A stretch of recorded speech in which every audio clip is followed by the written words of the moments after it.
Bueno, buenos días, buenas tardes acá en Brasil. Primero que todo, pues quiero felicitar pues todo este esfuerzo que se ha adelantado por efectuar el primer congreso, el cual ya es un hito de por sí. Y pues agradecer también la invitación, no solamente pues con la participación con esta pequeña ponencia, sino también con, digamos, la posibilidad de participar en el conversatorio que se va a efectuar mañana, pues que quedan cordialmente invitados. Entonces, la idea de esta charla, en una buena medida, es hacer una breve introducción del estado de conocimiento o de lo que podemos decir de los mares epicontinentales, de su final en el Cretácico del norte de Sudamérica. Y pues la historia va a estar contada a partir de un grupo de microfósiles, que es mi especialidad, que son los foraminíferos. Antes de entrar en materia, pues quiero, digamos, hacer énfasis en el hecho de que cuando hablamos de Cretácico en general, cuando hablamos de los mares cretácicos, pues ya hay una concepción de qué tipo de organismos hay, digamos, de lo particular que fueron esos entornos, de, obviamente ejemplares que no sobreviven a la extinción del Cretácico Paleógeno. Pero en últimas, yo creo que acontece más o menos lo que en algún momento refería Javier Luque al principio de esta jornada, en el sentido de que, bueno, obviamente esta imagen es del Jurásico. Si uno busca tener una claridad de cuál es el panorama o cuáles son los criterios que definen estos mares cretácicos, pues realmente el nivel de conocimiento todavía sigue siendo insuficiente y sigue siendo, comillas, una caricatura de lo que realmente fueron esos ecosistemas. De ahí de que, digamos, haya muchas preguntas por ser resueltas y pues naturalmente la paleontología ofrece la posibilidad de responder o dar una idea más generalizada de qué pasó con esos entornos. Entonces, a manera general, simplemente quiero hacer énfasis en el hecho de que el Cretácico, pues como lo concebimos o como lo entendemos, fue un mundo particularmente cálido, muy cálido en particular, sobre todo para este intervalo, tan así que, digamos, se habla de un termal máximo para el Turoniano. En este caso, esta parte de la gráfica ilustra registros isotópicos de latitudes altas. En registros de latitudes altas, pues claramente eso me indica, primero, que era un entorno cálido y segundo, que no existía un gradiente latitudinal como existe en la actualidad, era un entorno particularmente cálido. La otra particularidad pues, que uno puede definir de este Cretácico y pues, que ya, digamos, Pedro refirió en la charla anterior, es esta particularidad de las continuas variaciones en el nivel del mar. Y esas continuas variaciones en el nivel del mar pues están explicadas primero también por estas cuestiones del calentamiento que tenía la Tierra en ese momento, sino también la misma dinámica de la ruptura o la generación del Atlántico, digamos, a partir del Cretácico. Otra particularidad también refería es la cuestión, digamos, de estos eventos anóxicos, principalmente para este intervalo de tiempo, y eso causa que haya una densidad alta de trabajos en ese intervalo. Y esos eventos anóxicos, pues tradicionalmente, si bien es algo muy, digamos, discutido todavía y se cuestionan mucho los mecanismos de la generación de estos eventos anóxicos globales o regionales, es la cuestión del vulcanismo. Entonces, ese es un primer aspecto digamos, de cómo están concentrados los trabajos paleontológicos, en general, digamos, el entendimiento del Cretácico en una fracción. Ahora, la otra particularidad o el otro énfasis que tiene el Cretácico, pues inevitablemente, pues es esta gran crisis ecológica y ambiental que acontece hacia el límite Cretácico-Paleógeno. Hay muchos trabajos pues ligados a los efectos que tuvo el impacto y los momentos previos y posteriores a ese impacto, pero pues también digamos que eso también se ha visto contrapuesto por una serie de trabajos y una serie de posturas. Incluso son dos universidades norteamericanas que literalmente, no digamos no pelean, pero sí tienen posiciones contrarias respecto a los mecanismos que generan la extinción del Cretácico Paleógeno, y es esta cuestión del vulcanismo de Deca. Entonces, viéndolo de esa manera, pues realmente el conocimiento que se tiene del Cretácico no es equitativo. Y hay intervalos dentro del Cretácico que ameritan, que tienen fenómenos propios que ameritan ser estudiados y que, digamos, invitan a un mejor conocimiento. Entonces, uno de ellos, pues, es el Campaniano maastrichtiano. En el sentido, por ejemplo, de que el Campaniano maastrichtiano, si bien está hablándoles de un mundo particularmente cálido, el final del Cretácico, también registrado por evidencias isotópicas, registrado por otras evidencias paleontológicas y sedimentológicas, sugiere condiciones más frías, obviamente mucho más cálidas que el presente, pero condiciones más frías para finales del Cretácico. Entonces, incluso se especula sobre la posibilidad de la generación de casquetes polares y que eso pueda estar relacionado a estos retrocesos del nivel del mar, etc. O sea, eso todavía es muy discutible. Por ejemplo, el papel del vulcanismo también es algo que se discute, se trata de relacionar con esas mudanzas climáticas hacia finales del Cretácico. Entonces, aparte, pues naturalmente de la información isotópica o las herramientas geoquímicas, pues los organismos y los microfósiles pues aportan muchísima información respecto al comportamiento de esas masas de agua y pues también digamos de los continentes, si estamos hablando de microfósiles continentales. Y digamos, como evidenció Javier al principio de esta charla, pues al principio de esta jornada, es evidente que hay también algo inequitativo en la cantidad y en la disponibilidad de información, digamos, de estos intervalos de tiempo. Si uno restringe, por ejemplo, interpretaciones paleográficas o paleoceanográficas del Cretácico más terminal, pues naturalmente va a haber una mayor concentración de trabajos en Tetis. Acá no ilustran tantos Norteamérica, pero pues naturalmente el Western Interior y toda esta zona en Estados Unidos, el Golfo de México, tiene mucha información, pero pues siempre digamos que acontece esta cuestión con el norte de Sudamérica, todavía hay un faltante de información. Eso como tal, pues no es una justificación pues, para hacer trabajos, pero sí es una invitación digamos, a una zona por explorar, por así decirlo. Entonces, aparte de esta mudanza climática entre el campaniano y el maastrichtiano, otra de las grandes particularidades que, digamos, se reflejan en este intervalo de tiempo es el hecho de que estas grandes plataformas, digamos, estos grandes mares epicontinentales, estas grandes zonas de plataforma cálidas que permitieron la proliferación de muchos organismos, en cuestión de pocos millones de años, 4, 5, 6 millones de años, tienen una transformación radical. Naturalmente, pues, digamos, estas reconstrucciones de Scotese, pues, si uno las restringe a un nivel más local, pues tienen digamos, sus contradicciones o ciertas cosas por resolver, pero lo que sí es innegable es que en cuestión de pocos millones de años sí hay una transformación, hay un colapso, por así decirlo, de ecosistemas pues, que gradualmente fueron desapareciendo por procesos tectónicos y pues también, digamos, por procesos eustáticos. Ahora, si nos restringimos a un entorno más local, en este caso, pues es una representación esquemática de, digamos, propuesta por Bayona en la revista de la Academia Colombiana hace un par de años, digamos que se evidencia esa transición o esa transformación de estos entornos originalmente marinos a entornos que en algunos casos son continentales, o ya comienzan a tener comportamientos más transicionales o de plataforma más interna. Y pues hay toda una serie de unidades que, digamos, han sido estudiadas desde un punto de vista sedimentológico y paleontológico que evidencian esa complejidad y pues cada vez hay más información en distintas unidades que hablan de esa complejidad, de esa colmatación de la cuenca asociada a eventos tectónicos y pues también, digamos, a estos procesos digamos, de retroceso del nivel del mar a nivel global. Ahora, para efectos prácticos, para concentrar esta charla, pues me voy a restringir única y exclusivamente en esta parte, digamos, de estos mares epicontinentales y en realidad, digamos, a una unidad que vendría siendo el Colón o el Molino, como lo quieran llamar, en dos cuencas, básicamente Cesar Ranchería y la cuenca de Catatumbo. Haciendo la salvedad, pues que si yo, digamos, nuevamente me restringo a este trabajo de Bayona, una de las grandes ventajas o particularidades que tiene este intervalo de tiempo es que se dispone de un buen acervo de registro sedimentario y eso permite tener una idea, por así decirlo, una idea de la extensión regional de esos cambios a través de esos pocos millones de años. Entonces,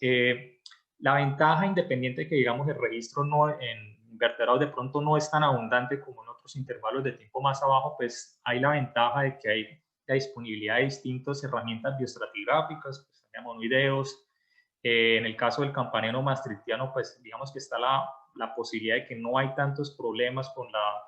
estas cuestiones de tectonismo y alteración termal. Entonces, por ejemplo, los dinoflagelados y los palinomorfos ofrecen digamos, unas pautas bioestratigráficas bastante claras.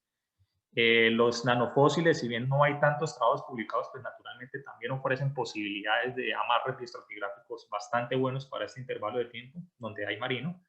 Y pues como les adelantaba, pues la idea es que voy a estarles mostrando algunas cosas muy generales de la cuenca Cesar Ranchería y pues naturalmente del grupo que yo trabajo. Entonces son foraminíferos. En este caso pues la ilustración de una especie típica descrita originalmente en Colombia, en el Catatumbo, que es la Modaculites colombiana, restringida para el maastrichtiano. Entonces, Si uno se concentra en lo que es la sucesión sedimentaria del Campaniano maastrichtiano, en Cesar Ranchería y en Catatumbo, en este caso más Catatumbo, uno lo que va a tener es básicamente la transición de la luna, de esta sedimentación típica o pelágica, clásica, asociada, digamos, a estos mares un poco más profundos, y estos entornos ya que me están evidenciando esa transición hacia la desaparición de esas condiciones marinas. Entonces, en el caso digamos, de esta unidad, pues yo quiero hacer énfasis en este trabajo que es clásico junto con el de Cushman y Hedberg del 30, en el sentido de que este es el primer trabajo que plantea la posibilidad a nivel de Cretácico de utilizar estos organismos como marcadores bioestratigráficos. Hago énfasis en que voy a omitir algunos trabajos que también son clásicos, Peters, Birkley Dumit del 51, trabajos más recientes como los de Chegliakova, Mojica, perdón, Chegliakova, Mojica, trabajos de Guerrero y Navarrete, bueno, hay más trabajos, pero voy a hacer énfasis en este, básicamente por ser pionero en ese sentido y porque me da una base teórica para explicar algunas cosas que voy a referir. Entonces, en el trabajo de Cushman, ellos básicamente dividen en tres zonas, el colon y el mitoguán, la zona de Pulenia cretácea, que vendría siendo esta parte,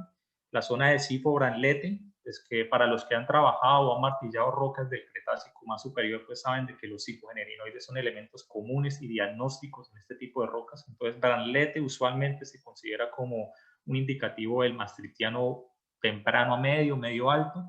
Y finalmente la zona de Amoaculites colombiana. En el caso de Catatumbo, propuesta para Mitojuan, pero los que han trabajado estas sucesiones sedimentarias saben que distinguir entre colón y Mitojuan no es tan fácil, entonces usualmente se acuña ese término de colón Mitojuan. Ahora, la particularidad, y esto aplica en general para buenas partes de las sucesiones sedimentarias del Campaniano maastrichtiano en el país, es el hecho de que son asociaciones muy ricas, muy diversas, pues eso ofrece una ventana, digamos, muy interesante, así como planteaba Javier, en el sentido de que pues, entre yo más tenga, digamos, variabilidad morfológica, diversidad, etcétera, eso me va a permitir tener una idea más clara, digamos, de cómo era el ambiente, digamos, de tener una certeza respecto a, digamos, las condiciones de nutrientes, temperaturas, salinidad, profundidades, etc. Ahora, el otro trabajo que quiero referir está concentrado en esta parte, la parte basal de Colón en Venezuela, usualmente referida como el miembro Socuy, las calizas de Socuy. También digamos, se indica esta unidad en el Perijá, pero pues es principalmente, digamos, reportada para Venezuela. Este trabajo de Cellier, que es clásico, se concentra en estos niveles y al igual que en el trabajo de Cushman, pues obviamente reporta toda esta gran diversidad que tienen estas formas y eso permite, digamos, reforzar esta idea de que se pueden hacer correlaciones regionales con estas formas. Y hace énfasis, y si bien Cushman también lo menciona, al hecho de que también hay una asociación de planctónicos, de foraminíferos planctónicos muy diversa y pues, digamos, con potencial bioestratigráfico, de hacer un patronamiento bioestratigráfico relativamente bueno en estas unidades. ¿Por qué es interesante esto? Porque en el caso, por ejemplo, del trabajo pionero de Martínez, de José Ignacio, en el 89, él lo que hace es que utiliza la información colectada por Cushman y Hedberg y se vale de los foraminíferos planctónicos para darles una amarre bioestratigráfico. Entonces, de esa manera ya puede plantear que efectivamente estas zonas corresponden al maastrichtiano, haciendo énfasis en que la base de esta zona pues es dudosa y ahorita lo voy a referir, las implicaciones que tiene eso. Y por, digamos, continuidad estratigráfica, pues uno lo que asume es que la zona más superior pues correspondería al maastrichtiano más tardío. Entonces, él se vale de los foraminíferos planctónicos para hacer esta atribución y pues es un trabajo que, digamos, al igual que los anteriores, es un trabajo clásico para trabajar este tipo de sucesiones. Ahora, yo hacía énfasis en la base, en el sentido de que una de las particularidades que tiene la sucesión del Campaniano maastrichtiano, o digamos maastrichtiano, por restringirnos un poquito, es el hecho de que el contacto, por ejemplo, con las unidades suprayacentes tiende a tener algún tipo de particularidades. ¿En qué sentido? Por ejemplo, en el caso este es el caso de un núcleo estratigráfico tomado en el Catatumbo, con una sucesión litológica muy similar o una sucesión faunística muy similar, en el caso del colon a lo de Perijá, lo que se observa en el caso entre la luna y el colon es un contraste bastante fuerte en la diversidad, en el tipo de organismos. Obviamente hay un contacto, digamos, un contraste litológico en el contenido de materia orgánica que me está sugiriendo, y es algo que viene, por ejemplo, trabajando Bayona en los últimos años, la presencia, y bueno, es algo sugerido también por Cunit y Lorente hace un par de años, la presencia de algún tipo digamos, de interrupción o algún tipo de alteración o de daño en el registro sedimentario en ese intervalo entre el campaniano y maastrichtiano. probablemente asociado a eventos tectónicos en el área en general. Es algo que viene trabajando Bayona pues, desde una perspectiva sedimentológica, pero digamos que la evidencia micropaleontológica lo sugiere, tanto en Catatumbo como en el Perijá, también se ha reportado en Venezuela, se observa en el Valle Medio del Magdalena, recientemente Terraza lo refiere en este trabajo que salió este año del Servicio Geológico. Y otra de las particularidades que tiene este contacto es, de nuevo, el contraste que hay en las faunas, en el caso de la microfauna. Contraste en el sentido de que, por ejemplo, a una unidad que es muy referida en el caso de Venezuela, de la cuenca de Maracaibo, es el miembro tres esquinas, un miembro glauconítico, fosfático, compuesto prácticamente por este tipo de formas, Bolivina explicata, que son formas que también han sido encontradas en el Valle Medio Magdalena, en Perijá, colombiano. Entonces, esto me sugiere ya ese contraste tan fuerte que hay, en este caso, digamos, por una influencia probablemente tectónica. Esto es un diagrama muy esquemático, naturalmente en la medida que se va recopilando información de cualquier tipo de organismo, pues va siendo evidente que, digamos, es muy simplificado, pero simplemente para hacer énfasis en que hay un contraste bastante fuerte entre las condiciones paleocenográficas del turoniano, del santoniano, en comparación, digamos, con el campaniano tardío y el maastrichtiano, en el sentido de que no en todos los intervalos del Cretácico más superior yo iba a tener, por ejemplo, procesos de fosfogénesis, algo que sí es común y es muy reportado para el campaniano, y es de amplia distribución geográfica y digamos, incluso se plantean nuevas unidades estratigráficas a partir de ese elemento diagnóstico. Y, digamos, la disponibilidad o no de materia orgánica por productividad superficial, la presencia de niveles de capas volcánicas, etc. Pues hay un contraste y ese contraste, digamos, que viene siendo registrado, por ejemplo, también a partir del registro de foraminíferos. Ya centrándome en el área de estudio, pues, como les decía, es principalmente Cesar Ranchería. Entonces, les voy a referir simplemente la localización del material que estoy trabajando para mi tesis de doctorado. Recién empezó. Es el Pozo Diablito 1, es un núcleo estratigráfico colectado por la Drummond hace un par de años. Se colectaron varios. También voy a mostrar muy someramente cosas de la Luna 13. Y la sección clásica de Ignacio Martínez es la sección Río Molino que queda en esta localidad. Todas estas localidades tienen, digamos, registrado la formación Colón. Entonces, a manera, digamos, de recorderis,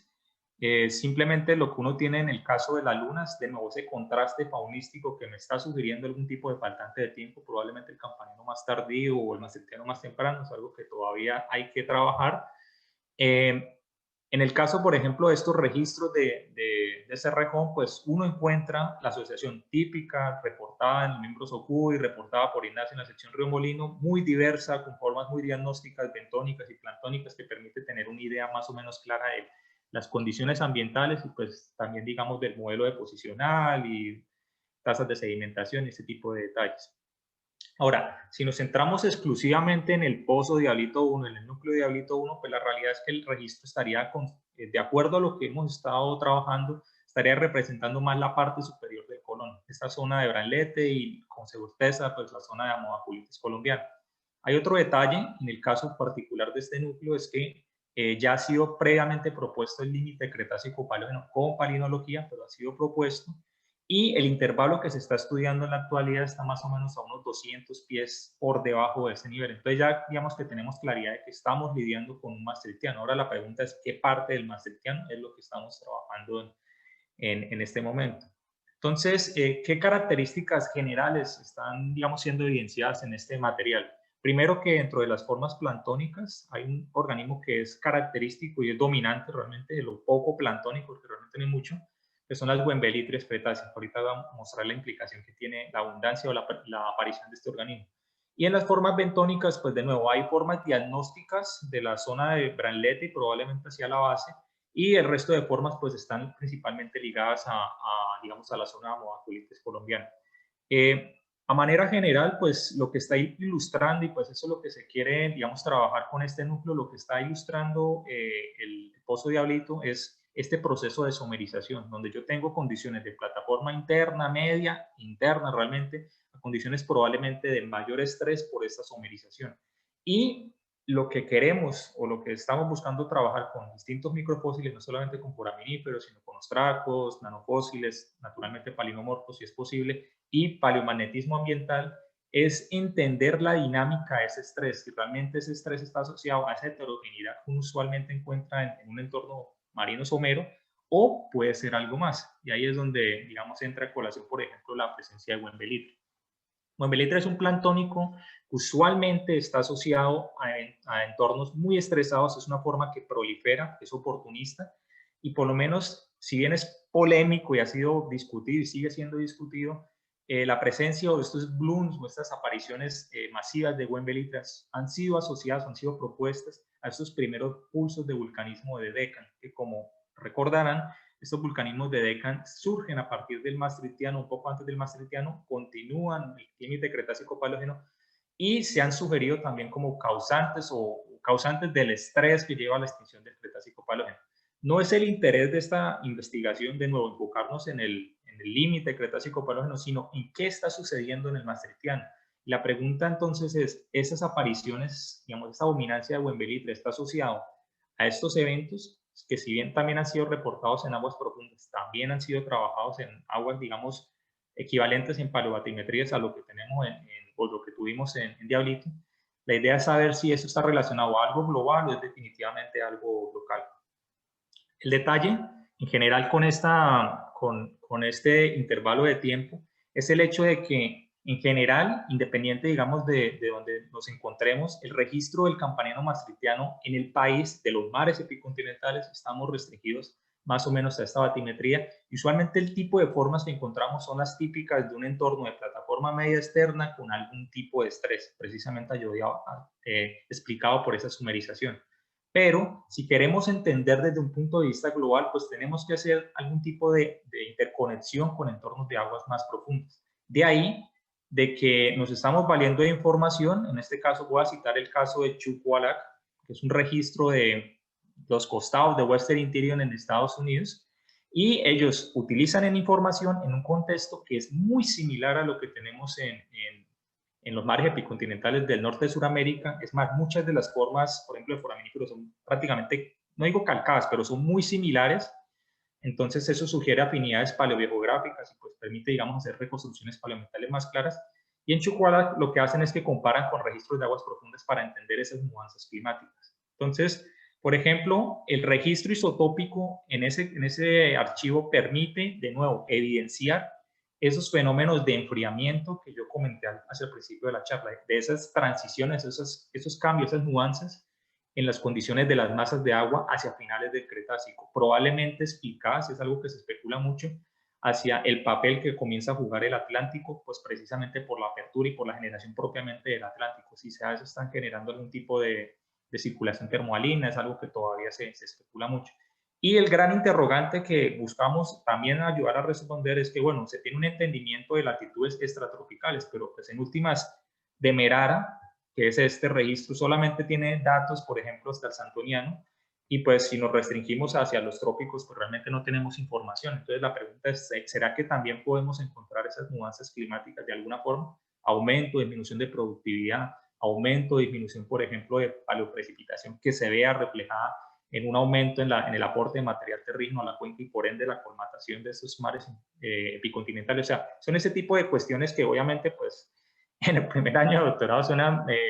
muy generalizadas y pues difíciles de responder, pero pues son especulaciones que inevitablemente se tienen que hacer. Entonces, ¿con qué se va a trabajar? El 1001B, que es un testigo de aguas profundas del ODP que queda actualmente en la plataforma de Nicaragua, está el límite Cretácico-Paleógeno también reconocido, y se va a trabajar de Merara Rice, que es este testimonio que les decía que solamente tiene hasta el Santoniano. Se va a trabajar también material del campanero maastrichtiano. Solamente para indicar, en el caso del 1001B, la ventaja que tienen los ODP pues, es naturalmente el amarre bioestratigráfico previo, tanto con eventos bioestratigráficos, foraminíferos, rayolarios, enanofósiles principalmente, y también hay magnetoestratigrafía. En el caso del 1001B, pues está este problema de que no está registrado, entonces se va a tratar de hacer magnetoestratigrafía o paleomagnetismo ambiental, no sabemos todavía, lo que está en discusión, pero en el caso del de Merara sí se dispone de una magnetoestratigrafía más clara, entonces eso permite definir bien estas zonas. ¿Qué se va a estudiar? Aplica para ambos casos, se va a trabajar campanino maastrichtiano y la idea es tratar de reconocer esas mudanzas climáticas y pues de nuevo son proyectos, tratar de correlacionar este tipo de variabilidad que se observa o se espera para el campaniano maastrichtiano en mares, en mares tropicales ya de aguas profundas, tratar de ver cómo amarra ese tipo de información con lo que podamos encontrar en Diablito, que es lo que se está trabajando ahorita. Realmente con el 2001 solo se está preparando material y de Merara probablemente se va a empezar a mirar el próximo año. Entonces, de nuevo, esta imagen es del Jurásico, pero el mensaje de esta charla es que el Cretácico, digamos, desde el punto de vista de entender los ecosistemas, de entender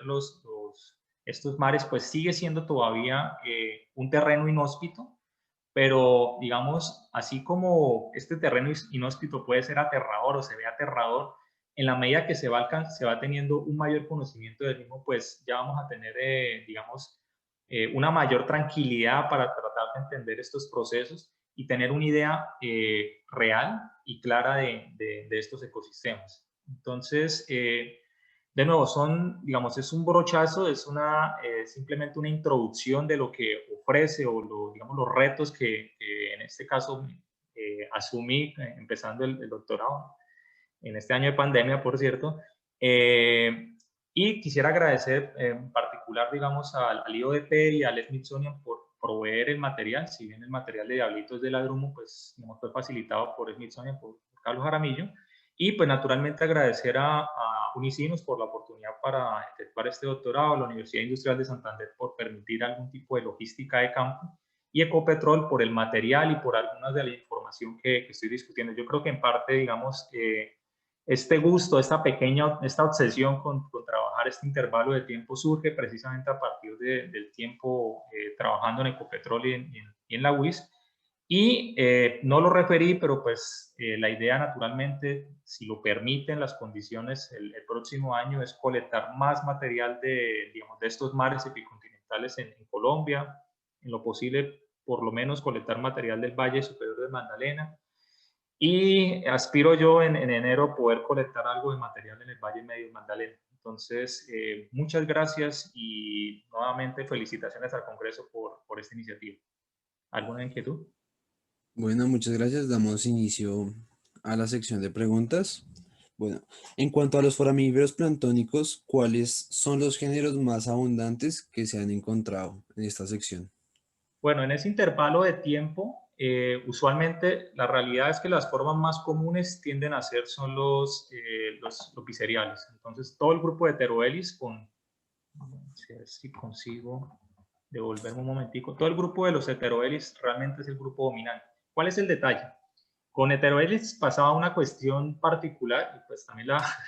debo admitir que también lo hacía, es el hecho de que son formas que desde el punto de vista morfológico, pues en teoría se ven muy iguales, por así decirlo. Entonces, en un contexto, por así decirlo, de bioestratigrafía e industria, pues uno no le paraba mucha atención le prestaba mucha atención a ese tipo de morfologías, y en general, digamos, los que trabajaban en este grupo no lo trabajaban mucho. Y solamente a partir de un par de años atrás comenzó a trabajarse con más claridad la taxonomía y se hizo evidente pues que, digamos, habían ciertas formas que tenían un buen amarre bioestratigráfico. Y fue tan así, por ejemplo, las nuevas propuestas o lo que se ha trabajado recientemente con planctónicos, debo decirlo que de forma interna en el Cretácico Superior de Colombia, mucha de la bioestratigrafía se está haciendo ahora o se está confiando más en los biseriales. Hay formas quilladas, pero hay que tener en cuenta que estas formas quilladas, que son características y que suelen ser las diagnósticas, digamos, en registros de aguas profundas, pues no son tan comunes simplemente por cuestiones ambientales en los mares digamos, de epicontinentales.